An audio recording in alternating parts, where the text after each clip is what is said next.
I'm out here in Rancho Mirage, California, a couple minutes from the house, and I just want to share with all of you more evidence of this decaying economy. This is Roy's. This restaurant's been here roughly here in Rancho Mirage for 20 years. Right around 20 years, maybe a little bit more. I'm not exactly sure. It's been here for a very, very long time, but it's gone. It's gone. This building now for lease, sitting right off Highway 111, literally across the street from the river, an outdoor shopping and eating area, which is about 85% vacant now. And this is what we're going to continue to see while the stock market continues to soar. Friday, Dow Jones was flat, market's pretty flat. But when you look at the job news, when you look at what's happening to the real economy, it just boggles your mind that the stock market is not crashing. But of course, it's all that Fed money, all that artificial money being injected into the markets to keep it alive. But this is what's really happening right here. This is what's really, really happening. We're going to see more buildings like this vacant. Now, the people that worked here, what do? It's getting harder and harder to find real jobs. Service sector not doing as well as everybody thought it was going to do either. So management here, the taxes that go to the city of Rancho Mirage, other businesses that rely on this business, it's all affected, ladies and gentlemen. So it's, again, more evidence of what's really, really happening. This is a real barometer. So while they're telling you and I that everything's coming back, don't worry about it, stock market's going up, you're seeing multi-million-dollar restaurants like this closing up, and the people who used to work here, well, I guess they're going to work at the dollar store or wherever.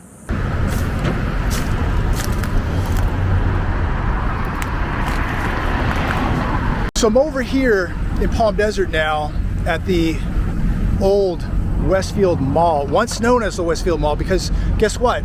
The sign's gone because it's no longer the Westfield Mall. This place is now in foreclosure. So there's people here, but nobody knows where the signs are and nobody knows what's going to happen. I was watching the news today. The city manager didn't even know what happened to the signs here. They have no idea what's even going on. All they do know is the note has been called, they have defaulted, and this place is now in foreclosure, and nobody knows what happens from here out. This is absolutely crazy times, but market's soaring, everybody's telling you everything's okay. This mall was appraised for $250 million back in 2014. The owners of this mall borrowed $125 million, never paid it back. This mall right now currently appraised at $52 million. So this mall back in 2014 was appraised at $250 million. The owners borrowed $125 million against this mall, and now it just appraised a month ago for $52 million. Absolute insanity what is going on, and who's going to pay for this mess? And what happens if this mall goes under? What happens to the rest of this city? What happens to the business owners here? What's going to happen to the employees? What a mess. So I just want to take a minute and let's just talk about what's happening here to the old Westfield Mall. Palm Desert City Manager Tom Heilman said the city is monitoring foreclosure proceedings. This is what he said on the news today, on the local news. All the signs here are gone, and the city hasn't heard anything. They can't even address the signage, where it went, who took it. Lender has called the note, ladies and gentlemen.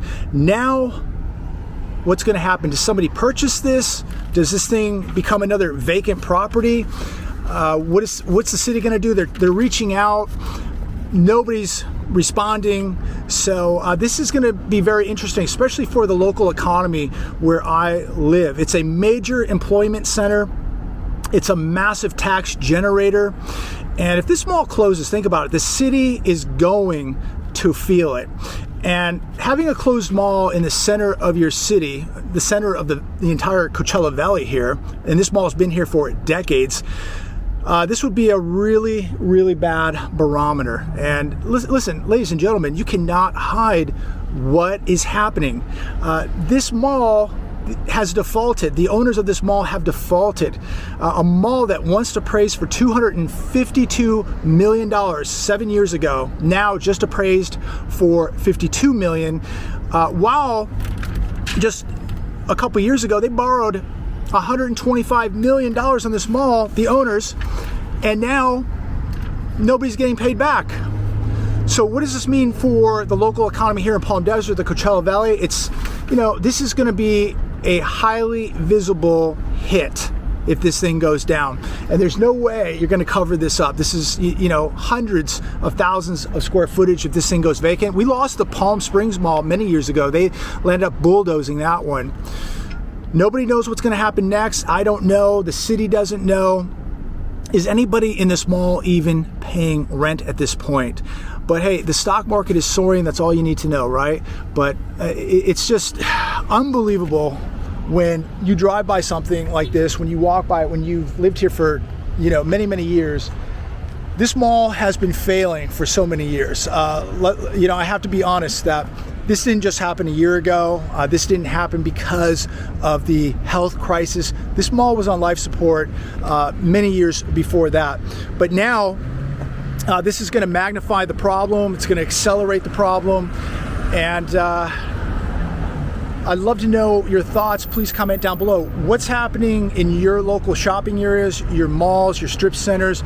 I continue to see more businesses going under, belly up. And what's amazing is they'll be building a brand new one right across the street, while two over here are going out of business. They're building a brand new one across the street. So it's just insane to see what's happening, that we're still seeing construction of commercial real estate, while we all know that commercial real estate is in a depression at this point. Question is, how bad will it get?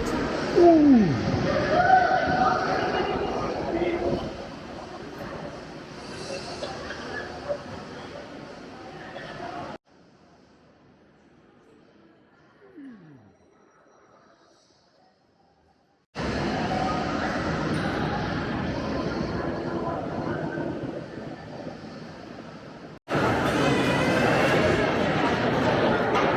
These were all restaurants at one time, all boarded up. This was a McDonald's right here, gone.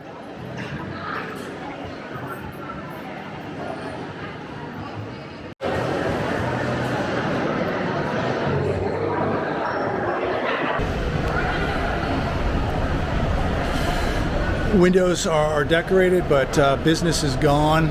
Sign gone. Gone. Another one all boarded up here.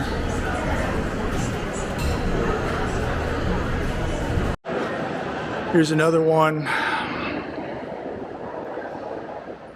Good size structure.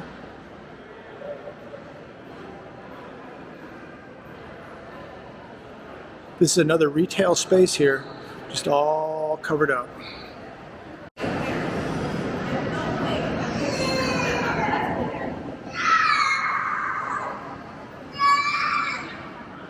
Restaurant, this one's been gone for years. This was a woman's store right here, clothing store, big store, gone.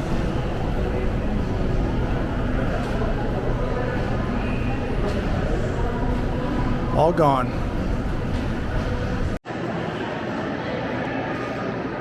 Gone. Whole thing is gone. The one next to it right here, gone. It's been gone for a long time.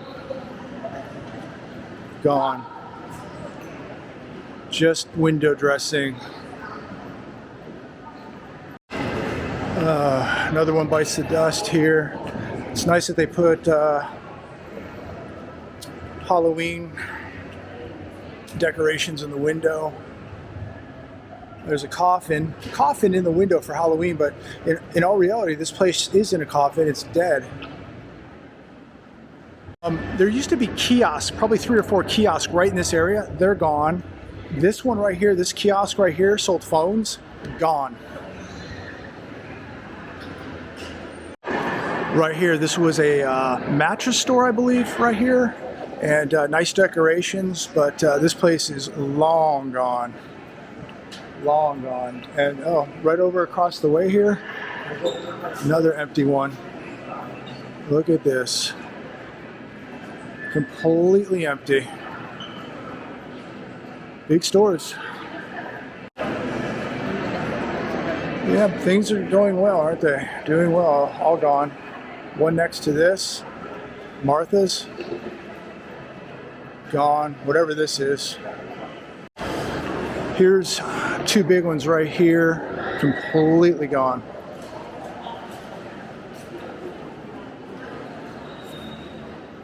They just white out the windows and life goes on.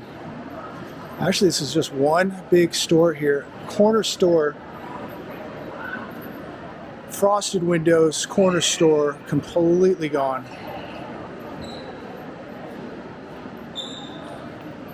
Big store.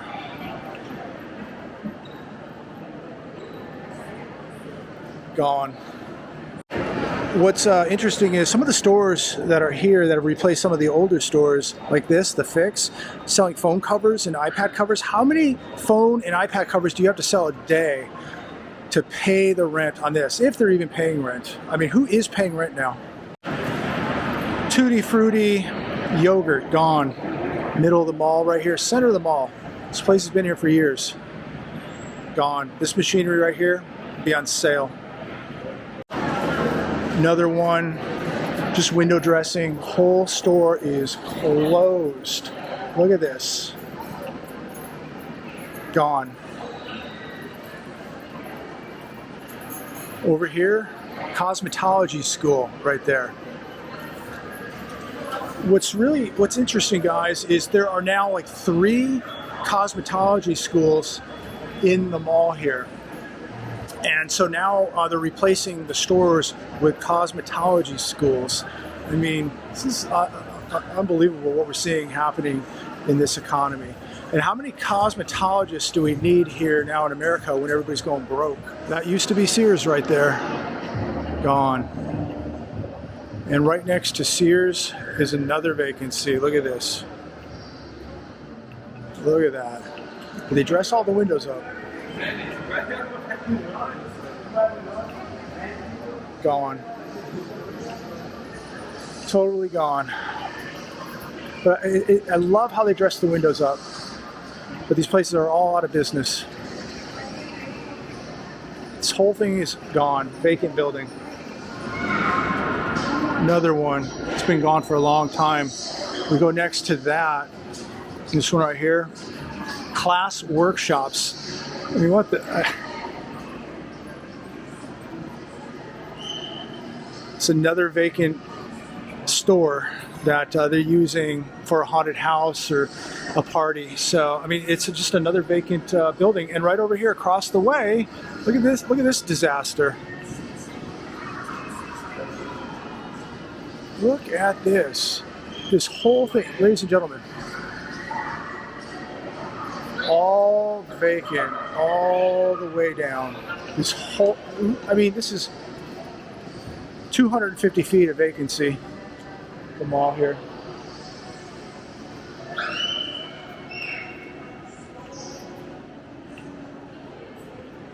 All vacant. These were the doors right here for this store.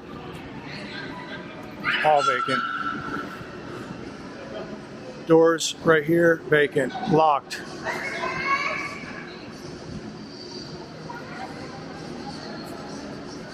Locked. Sad.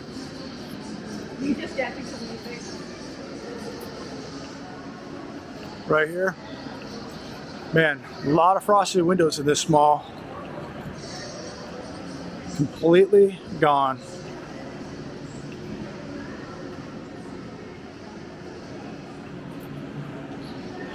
This mall, ladies and gentlemen, on life support. And as I come to the end of this mall here, what's behind me?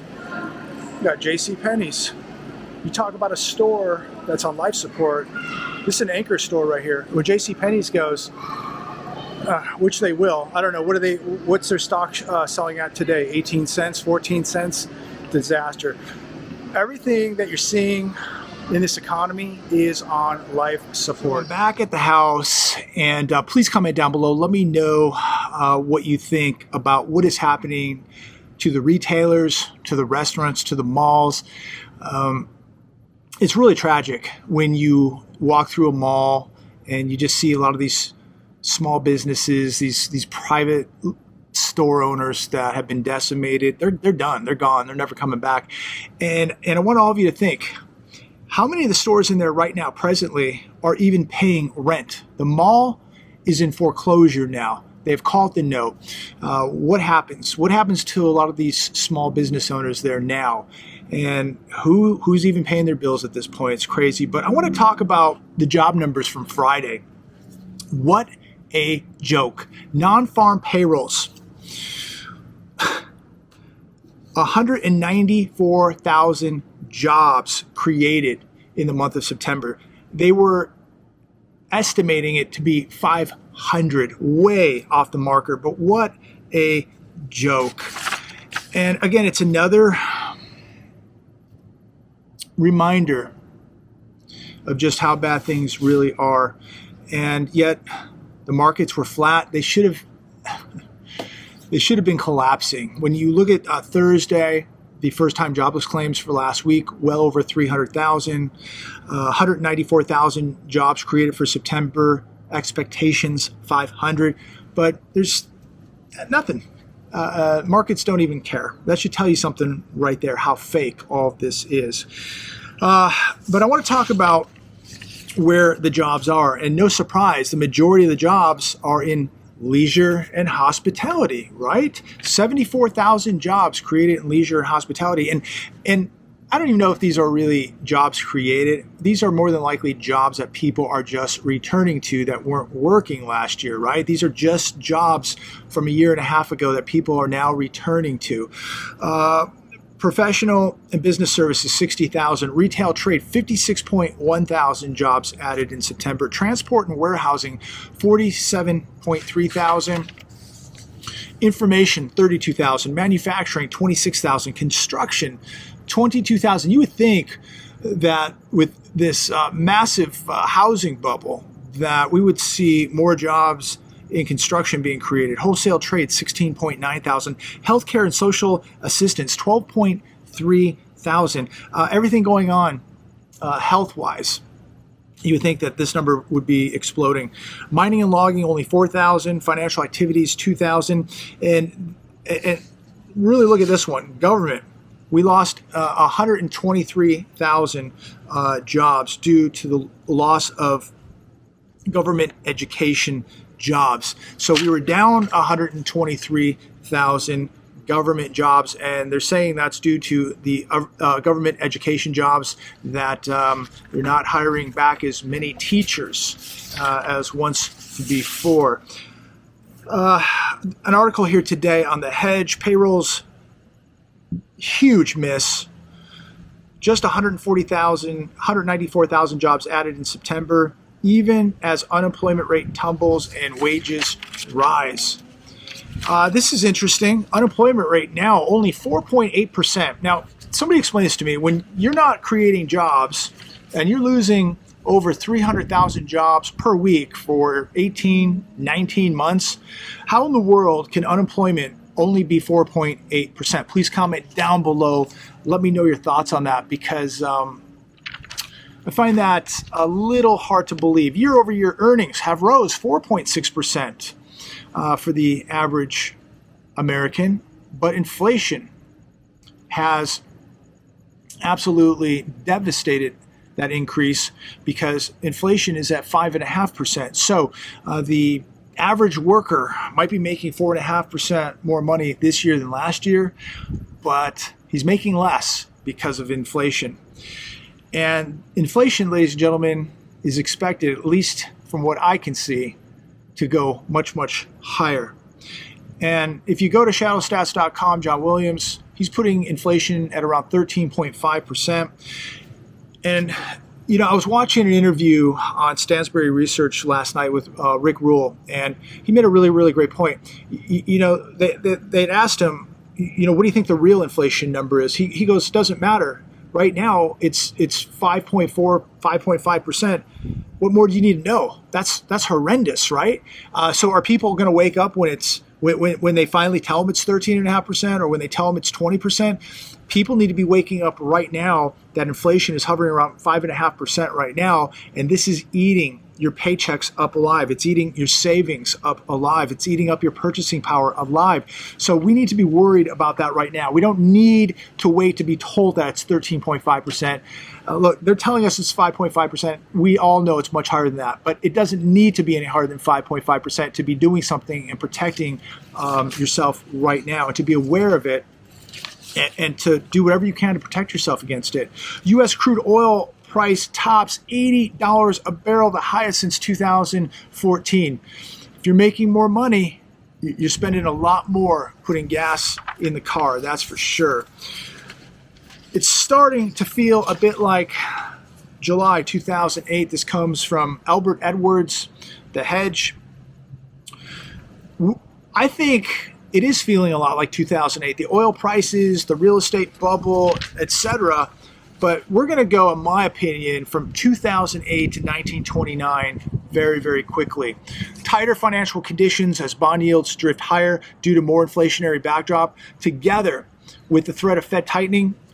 10-year bond yields, I mean, look at them today, hovering right around 1.6%. They could reach 2%, 2.25%, 2.5%. This could feel like a violation to equity investors, especially if it's rapid. What would this do to housing? Comment down below. What do you think? These rising rates, 10-year treasury yields. We're now looking at 30-year fixed mortgage rates at what, 3.1%, right around there. And we're seeing less mortgage apps taking place. We're seeing less people refining homes. What if we start seeing things begin to creep up a little bit? Look, how's the Fed going to taper? They probably can't at this point with these horrendous job numbers. But what if they do? What if they begin to taper? And I don't think it's a what if. I think it's a matter of time. I think we're going to see our first interest rate hike coming in 2022. Question is, how much will it be? Probably a quarter basis point. Next question, how many times will they raise rates in 2022? It's coming, folks. It is coming. Indian Central Bank accumulating large quantities of gold almost under the radar. What do they know that everyone else doesn't know? You know, I know. This is why we buy gold. This is why we buy silver. This is why we stack some cash. This is why we're preparing. Reserve Bank of India has now become one of the largest and biggest, most consistent central bank buyers every year for the last 4 years, starting in early 2018 and up to the end of August of 2021. Over that time, the RBI has added 166 tons of physical gold to its strategic gold reserves. It now holds 724.24 tons of physical gold. Now, you know, the way I look at it, and I don't give financial advice, I'm just a person here with a camera and a microphone thinking out loud, just sharing with you what I'm doing, trying to just share some of the news, trying to just open up people's minds to think a little bit for themselves and to expand their mentality a little bit. But I'm going to keep doing what the central banks are doing. That's what I'm going to be doing. And a lot of people out there are going to continue to gamble, and they're going to buy into Ponzi schemes, and they're making money every week. And I get it. Nothing wrong with that. That's great. But right now, I'm in no mood to be gambling because they can pull this plug instantly, and it's going to be game over for millions of people. And when they pull the plug on this thing, we are going to see trillions of dollars of devastation. And I am not going to be one of the victims here. I can tell you that. And I really hope that you're not either. I hope that you're really thinking outside of the box right now and paying attention to what's happening. Energy crisis may unleash winter blackouts across U.S. Insider warns. Another article from The Hedge. Are you prepared, ladies and gentlemen? I have to ask, are you prepared? We saw what happened in Texas last winter. Can you go 30 days without power? Do you have 30 days of reserves, food, some cash, some metals, security? Can you go 30 days? If a grid went down, if the power went down, how long can you last? I think, minimally, anybody watching this video today, you've got to be ready to go 30 days minimal. I highly advise, if you have the ability to prepare for a longer period of time, I would do that. I would no doubt do that. Today, I got my 4 Patriots food supply. I got a 3-month supply delivered today. So that gave me another 3 months. I just did a video a couple days ago. I got 383 servings of dried eggs from Augustin Farms. So I'm just doing what I can to just top off a little bit on top of what I already have. This is a good time to do it because you can still get this stuff. I promise you, I guarantee it, as soon as there's a hiccup, a bump in the road, this stuff is going to be sold out. It will take you 12 weeks plus to get it, if you can even get it at that point, because they're just not going to be able to, they're just not going to get the supplies. They're not going to be able to ship you food in a couple of weeks like they can right now. Whatever food company you're using, you're going to get your food in probably 2, 3, maybe 4 weeks. But imagine when something happens. It's going to be 12 weeks, 14 weeks, 21 weeks, if you can even get it, because they're going to have a hard time. These companies are going to have a hard time getting the food to process this stuff into emergency dried foods.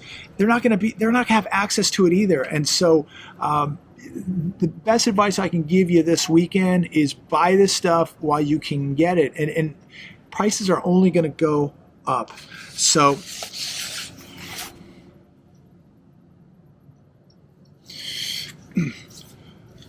So I'm going to wrap it up right there. I hope everybody's having a phenomenal weekend. Take this weekend to go get prepared a little bit better. If you're not prepared, this is a perfect weekend to go start getting prepared. If you are prepared, are you prepared enough? If you have 30 days of food, what's wrong with having 45? Do you have enough security? You have your security situated. That's a big one. Take the weekend. Go to the grocery store, go buy yourself an extra 10, 20 cans of canned food. That's cheap. It's available. It's on the shelves right now. You will sleep much better at night knowing that your family is prepared for the worst case scenario. And if you're on a budget, do something. Go buy a couple cans of food this weekend. Go buy 2, 3, 4, 5 cans of food. Put it away. Being a little prepared is better than not being prepared at all. And if you do this stuff every week and you put a little bit away, look, we don't know when all this is going to bust loose. I think we're going to start seeing some really serious problems in 2022. I think we're going to start seeing some problems by the end of this year, but you still have some time to do this. So use every day you have, every weekend you have to go to the store and go buy a little bit more. Go buy another case of water, put it away. Buy a water purifier, buy the chemicals to purify water. Buy these things now while you can get them. Take a look at what's happening, what I just showed you today. Restaurants that have been around 20 years, malls that have been around for decades, gone or bankrupt, in default, being foreclosed on, closing up. Look at the store owners. This is not going to get better anytime soon. So use the time that you have wisely, ladies and gentlemen. God bless.